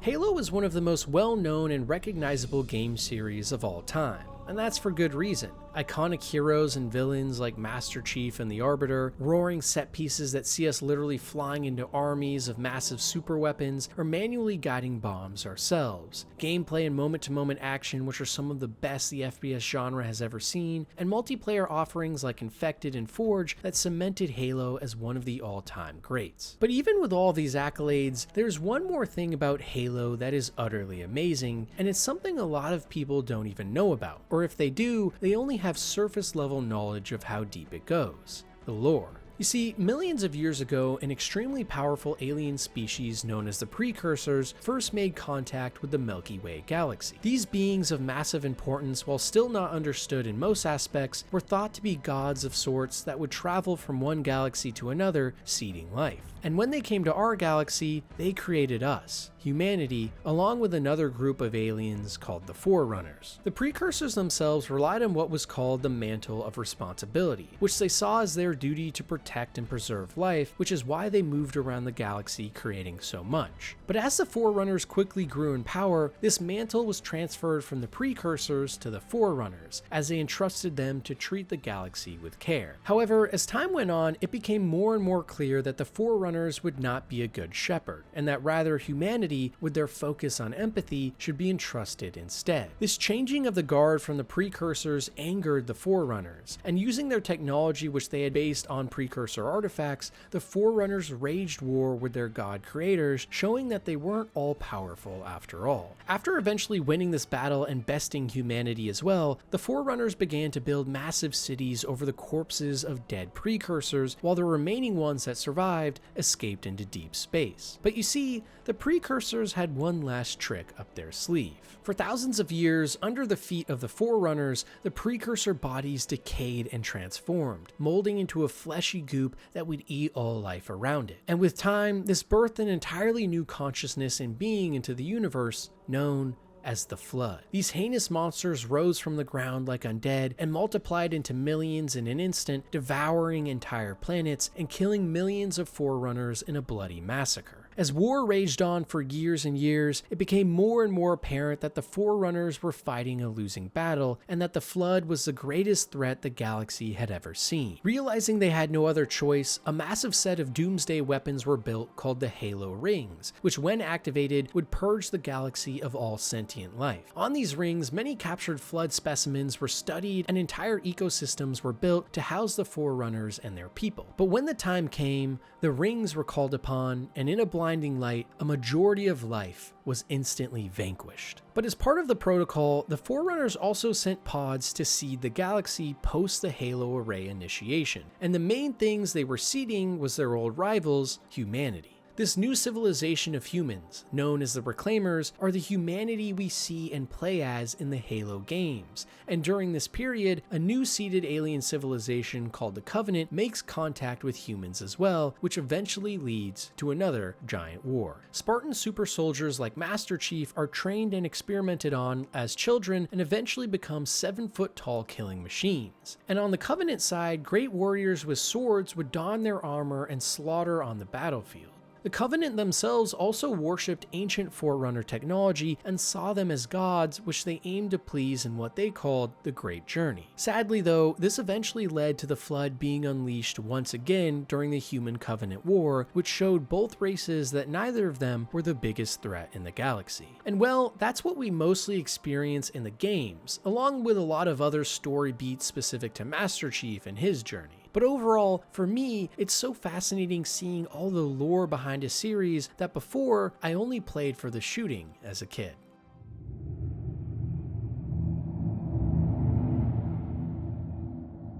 Sometimes the best lore in games comes from places that you least expect, and experiences that never reach the critical acclaim they deserve. And one of the best examples of this is the Pathologic series. The original game came out in 2005 and was developed by Russian studio Ice-Pick Lodge. It features a story about a small town in a remote part of the Eastern European steppe that has fallen prey to a strange strain of a devastating affliction known as the Sand Plague. You take on the reins of 3 playable characters, one a bachelor of medicine, another a Haruspec surgeon, and finally a cursed and creepy changeling woman. Over the course of 12 days in each of these player campaigns, you must work to slowly uncover what happened in this town and where the plague's coming from. And along the way, you stumble upon mysteries and philosophy more eye-opening than anyone could ever imagine. There was actually a sequel of sorts also made in 2019, but realistically, it's more of an HD remake of just one of the original stories with better gameplay, voice acting, and graphics. The true genius of the Pathologic series and what makes it so special in both entries though is the world that it all takes place in. As you traverse this strange town, you are met with a host of unusual and peculiar characters, as well as a variety of locations that they're haunting. For example, there's a massive structure on the west side of town across a river called the Polyhedron, which reaches far into the sky and is made of glass and circular architecture. Even a quick look at its design reveals that it defies the laws of gravity and physics as we know them, with the people of the town referring to it as a miracle by the hands of God or math. Inside lies strange markings and symbols, as well as secret doors that lead to the interior. The Polyhedron itself was designed by previous residents of the town and is now worshipped by many like a god. Inside, children are protected and housed, but some in the town think that something more sinister might be going on. Theories have begun to spring up that the Polyhedron itself is a device used for immortality, and that the children inside are sacrificed for their souls to power the beast. Other tales tell that the Polyhedron may even be able to make dreams come true or bend the fabric of reality itself. And on the opposite side of town lies another building, the Abattoir, which is part of a series of slaughterhouses that kills animals for food. But also, rumors have spread something much more evil is going on here as well. And really, as you walk around this spine-chilling town and get to know it more, things only become harder and harder to understand. There's more than just a horrible plague wreaking havoc on this city. And in each story you get to play across, you unearth new secrets and explanations for how this town came to be and where the seemingly supernatural phenomena are stemming from. And like many other games with great lore, another big part of the Pathologic formula is the enticing psychological questions it asks and a strict reliance on keeping the mystery alive until the very end. It really is just one of the most memorable game worlds of all time that never got a full moment of love and recognition that it truly deserves. One day, seeing a full-on sequel to this idea with new characters and stories could be so fascinating, especially when you consider how open-ended the game was, with an economy you had to manage in town and quests that you could fail based on a time limit. Without a doubt, a game series whose world and lore needs to be seen and experienced by so many more people.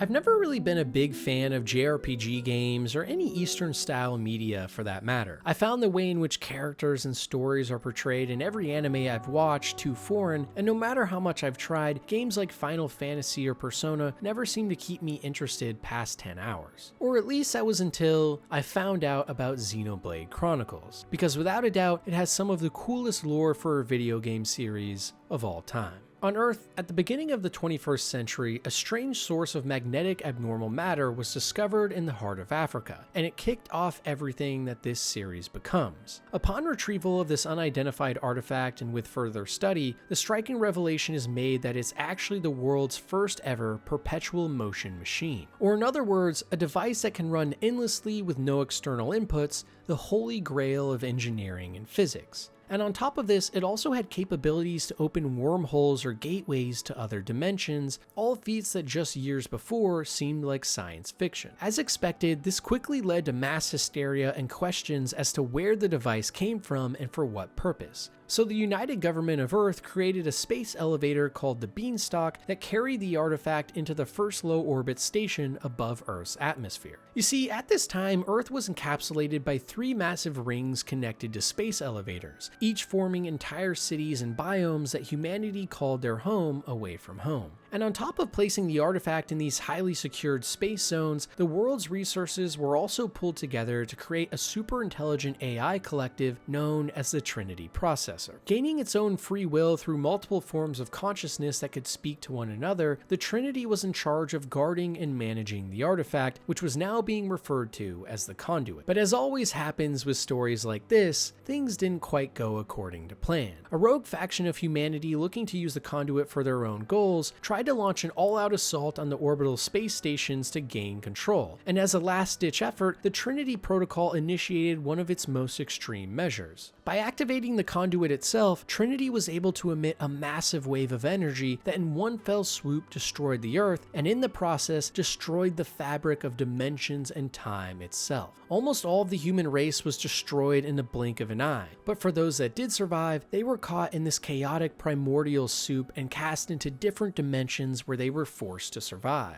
And over thousands of years, separate societies developed and formed their own ways of life and teaching, each eventually developing into gods themselves from extensive research and experimentation. In the games, we are actually walking around and fighting on these gods, where the environments we see and engage with are nothing more than small portions of these massive human bodies who have slain each other in battle. It's one of the most insane setups for a game I've ever heard, and also the first setup that truly got me excited for JRPGs and what they have to offer. I mean, seriously, there is so much awesome lore and potential in this universe, and when you play the games, getting to learn about the ancient race of humanity and what they became is such a cool mystery, or even learning that the actual game world you play on is human titan bodies.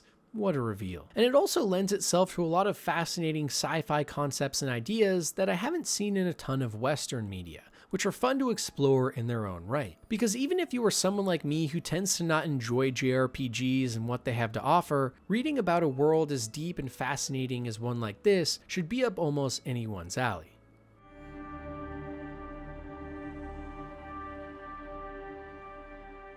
There's nothing quite as riveting as experiencing a great mystery for the first time, and in the case of Horizon Zero Dawn, that mystery is dished out in a roller coaster ride of reveals and twists that will have you on the edge of your seat the entire time, that by the end, paint the picture of a world enveloped by good lore. When you first begin the game as Aloy, you are trapped in a post-apocalyptic world where massive dinosaur-shaped machine intelligences are roaming the wasteland, killing everything on sight. And amongst these monsters are multiple human tribes that have built great cities and scattered throughout the lands. It's almost like a prehistoric and futuristic setting at the same time, and it really begs the question, what exactly happened here? And that question is what sits at the core of this unforgettable narrative, and only by the end do we really figure it out. Back in 2013, a man named Ted Faro was born. Even as a child, he was ambitious and a genius, and by the time he was a young adult, he was on his way to founding a massive robotics company that would change the world. Eventually getting into cahoots with powerful and rich benefactors and governments for wartime efforts, Ted aimed to design an all-powerful war artificial intelligence that was able to self-replicate and was unhackable. Most horrifying of all, though, the fuel source to power these robots and their hive mind required organic material, and one of the best sources of that on Earth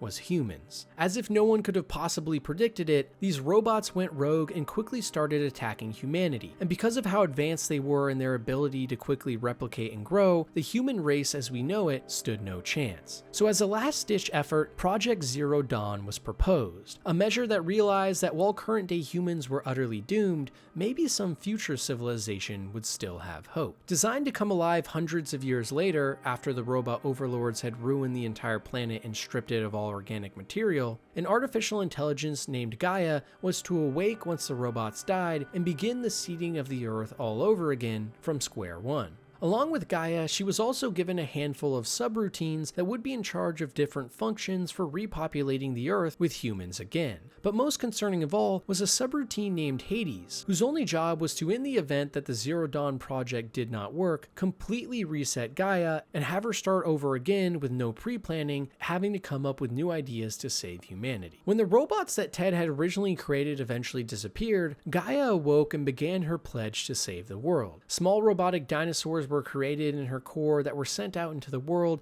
to spread the building blocks of life, and over hundreds of years the Earth began to again flourish. Then, using cloning technology from the old ones, what the previous civilization of humanity was called, new humans were created and sent into the wilds to fend for themselves and once again rebuild civilization. For a while, it seemed as if Project Zero Dawn was actually going to work, but then disaster struck. Shortly before the game begins, due to an unknown signal from a faraway origin, the subroutines were split from Gaia, and suddenly each had a mind of their own. The one in charge of building massive terraforming machine monsters became hostile and started to create killing machines like saber-toothed tigers, and the outside world was once again full of killer robots that humanity had to fight. Only this time, humanity was still in the Stone Ages when they had to do it. And even more scary, Hades, the most evil subroutine split from Gaia, now had an unrelenting goal to destroy her and her initiative to let Earth once again start over. And really, it's just another awesome setup for a game world, and I think it's one that works so well specifically because of how well the mystery is handled when you're actually playing the first game. Slowly peeling back the layers of the strange old ones and who they were, and piecing together the great catastrophe that occurred is so fun to engage with. And I wish more games would focus on handling their lore in this way, where you feel like a detective in a show,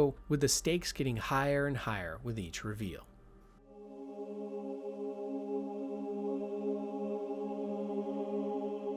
If you haven't already played Warframe, you're missing out on one of the most fast-paced third-person action multiplayer games out there right now. But also, you're missing out on some truly insane and intricate lore. Long before the events of the games took place, a human faction known as the Orokin Empire had conquered the stars. On Earth's moon Lua, they had set up a base of operations where they mastered biotechnology and gene manipulation, which allowed them to create an army of low-caste clone workers called Grineers, who were forced to obey their Orokin elite masters. With the help of these worker drones and countless humans of the lower classes, the Orokin elites expanded further and further out into the galaxy, eventually aiming to reach other star systems nearby and discovering what was to be known as the Void, a parallel dimension which pushed society forward thousands of years in an instant. And along the way, through multiple breakthroughs in technology, the Orokins developed perfection in merging organic and inorganic material alike, which led to the creation of engineered techno-infections that were parasites that could mutate and assimilate any biological or synthetic matter into a new life form entirely. Truly, the Orokin elite seemed to be unstoppable, and this power led to the mistreatment of the lower classes, with constant horrific experimentation and testing on innocent people taking place. However, one of these experiments actually led to one of the most important events in the lore, the Zariman 10-0 incident. A massive colony ship carrying thousands of families and children was secretly forced to divert into the Void in order to try and populate a new star system for the elites. But due to heavy Void exposure and lack of understanding, the adults on board became crazed and manic and started to butcher their own children, tearing them limb from limb. The children, on their other hand, due to some unforeseen force, were able to resist the Void's full intentions and fought back against their parents to regain their sanity, and in the process also gained new Void powers that gave them the ability to smash matter and human skulls with ease. These Zariman children were deemed to be far too dangerous by the Orokin ruling class, and were forced to be hidden away from society to be forgotten to the sands of time. The children and their new lineage would become known as Void Demons, or later Tenno, which is exactly what we play as in-game and why we're so powerful. But for a while, these Void Demons simply were stored away, with one Orokin high intellectual named Margulis helping to create them a dreamland they could help pull consciousness into, which was a cool and dark environment that kept the Void powers at bay and allowed the children to hone their power. And this event would later come to serve humanity in a great way, because during this time the Orokin Empire was still thirsty for conquest. Their origin star system was dying out due to massive resource extraction and empire building, and the elites knew that despite the failures of the original Zariman colony ships, they needed to get to another star system in order to survive. So a project was devised to create a race of synthetic beings known as the Sentinels, which would shepherd the expansion of Orokin influence beyond the origin system and into new territory through massive terraforming operations. However, because of the Sentinels' ability to harness harness any material around them and repair their bodies through fission, they became almost impervious to any damage. And because of this power and a slow evolution to gaining their own consciousness and thought, the Sentinels eventually rebelled, leading to what was known as the Old War between the Sentinels and the Orokin. Many new technologies were developed to fight back against the Sentinels, like the Necromechs, autonomous and remote-controlled machines with heavy weaponry, or void shielding that could repel or fix pulse weaponry. But nothing proved good enough against the Sentinels, or at least that was until the development of Warframes. Through research into ancient synthetic and biological infestations that had previously wrought havoc on humanity, the Orokin developed new strains of matter-altering contagions of sorts that would transform human subjects into brutal killing machines, with only some of their memories still intact. And these warriors were put into highly advanced suits made of regenerative shields and greatly enhanced mobility tendons, along with transistors that enhance supernatural abilities. The Tenno would eventually be the ones called upon to don these suits and transformations, and they were perfect for the job because of their years of training and supernatural void abilities. Through transference, a new technology to transfer consciousness into a host body, the Tenno would power the Warframe war machines and single-handedly turn the tide against the Sentinels. As predicted though, the war had left open a massive power vacuum and resulted in many civil wars and unrest sprouting throughout the Origin system, with even the original Grineers rising up and taking over much of Orokin society. And along with this, the Tenno were betrayed and forced into a deep slumber, as the star system fell into utter chaos with multiple factions forming. This eventually leads to the Warframe era though, the one we play in, where the Tenno are once again awoken from their dormant state, called upon to control the Great Warframes once again to take on formidable threats, most notably the rise of the infections in the galaxy that no longer are being held at bay by the Orokin Empire. And really, Warframe has so much lore even besides this, with entire dives into how different strains of infections work and countless eras and events that see the rise and fall of new and interesting technology or ideas. It's the type of universe you could do a 3-hour video on just for itself and still you would be missing so much. But even just the gist of this world and how it started is so fascinating and really makes you want to jump in and learn more.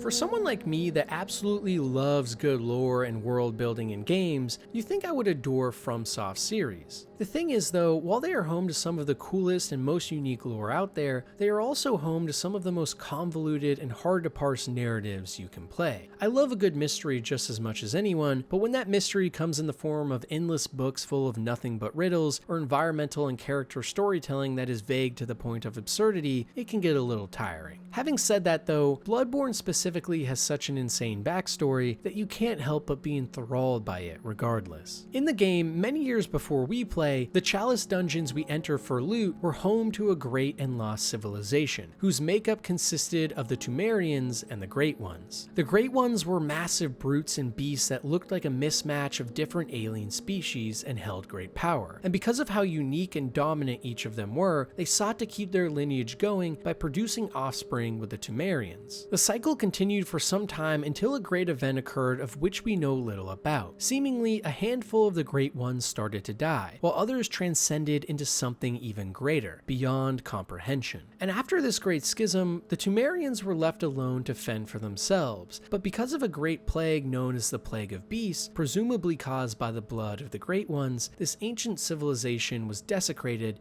and left to rot. From the ashes, years later, a group of scholars stumbled upon these cursed lands, and during their excavations, the blood of the Great Old Ones was unearthed. So for years, societies began to flock to these lands as tales of medical miracles taking place spread like wildfire, with multiple different factions creating blood magic and serums that could heal any ailment or bend the fabric of space itself. Over time though, this utopia of sorts began to crack at the surface. People were beginning to turn into Cthulhian monsters and beasts, stalking other townsfolk and drinking their blood like animals. And to counteract these monsters, an organization known as the Workshop was created that in the dead of night would train and send out beast hunters who would quell the growing tide. But with time, as more factions stumbled upon dormant Great Old Ones or mysterious blood rituals, the town and surrounding area we see in Bloodborne became agents of pure chaos. When we play as a beast hunter in game, we venture out to destroy the monstrosities of the blood of ancients, carrying a melee weapon in one hand and a firearm in the other. And along the journey, we stumble upon so many strange and harrowing monsters that speak in nightmares of terror. Like many other FromSoft titles, it's a series that is extremely dark and hard to understand, but the more you read and really take in everything around you, the more you can slowly paint a picture as to what really happened. And more than anything, the dreary nature of this setting adds so much to the lore, with constant blood, sacrifices, and horrific events that culminate in a world that is hard to look at, but impossible to pull yourself away from. I know I mentioned that FromSoft games can almost be too pretentious sometimes in how they present lore, but it does make for such fun discussions about what these stories are, where rather than being consumers being entertained, the community acts more like archaeologists revealing to the masses the history of a forgotten world. It's a playbook that I think most games and series should at least look into taking from, but it can get tiring at times too.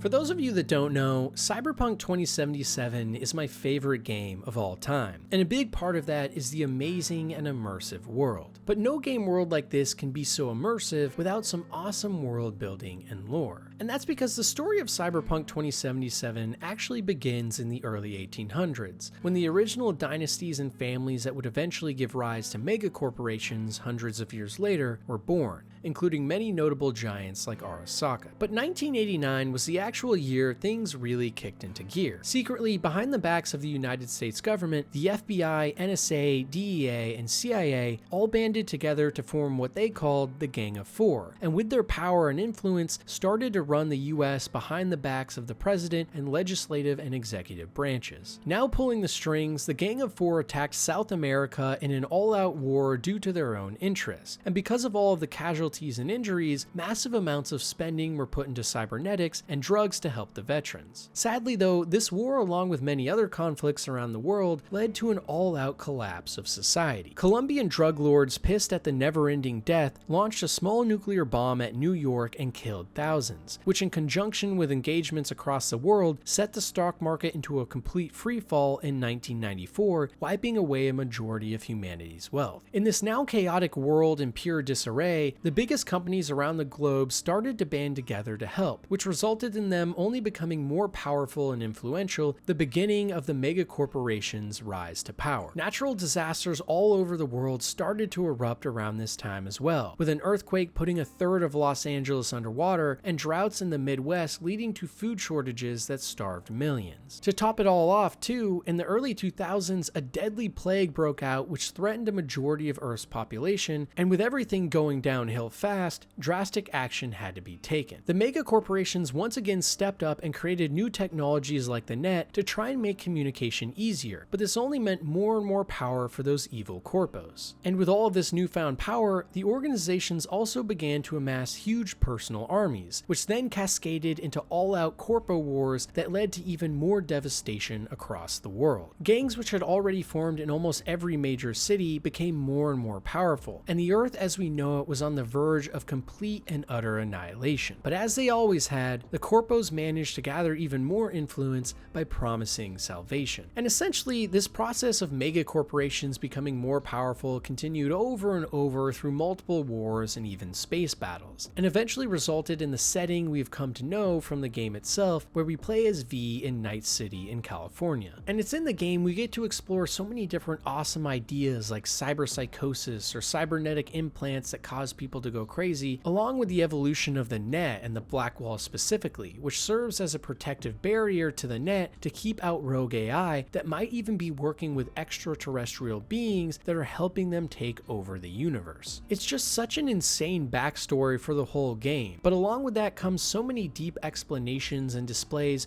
of how this future fantasy of humanity would live, with an over-reliance on technology and a loss of connection to our own bodies being key. Even places like brothels in this dystopian future are actually staffed by humans with chips in their head called dolls, who simply fulfill your every fantasy only for the chip in their brain to wipe their memory and for them to do it over and over again, like being trapped in a nightmare that you never even knew you experienced. It's a world with so many dark and twisted themes like this, but also at its core, one that didn't forget about all of the humanity we have beneath those layers of electronics and wires in our heads, where people still at their core have a fire and love in their soul to save the little bit of humanity we all have left.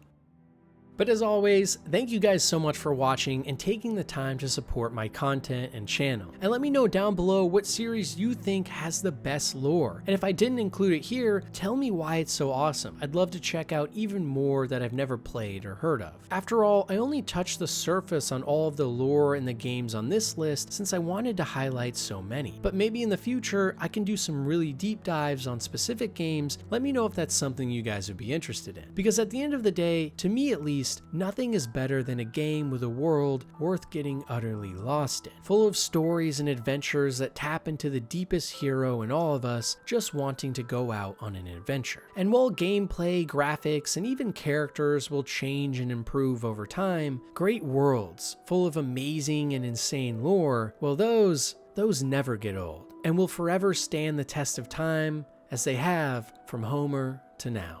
And remember, if you guys want to support me more, make sure to check out my other social media pages, or if you want to help me grow this business, check out the membership program or super thanks to fund more and more of the content here. Thanks again, and until next time.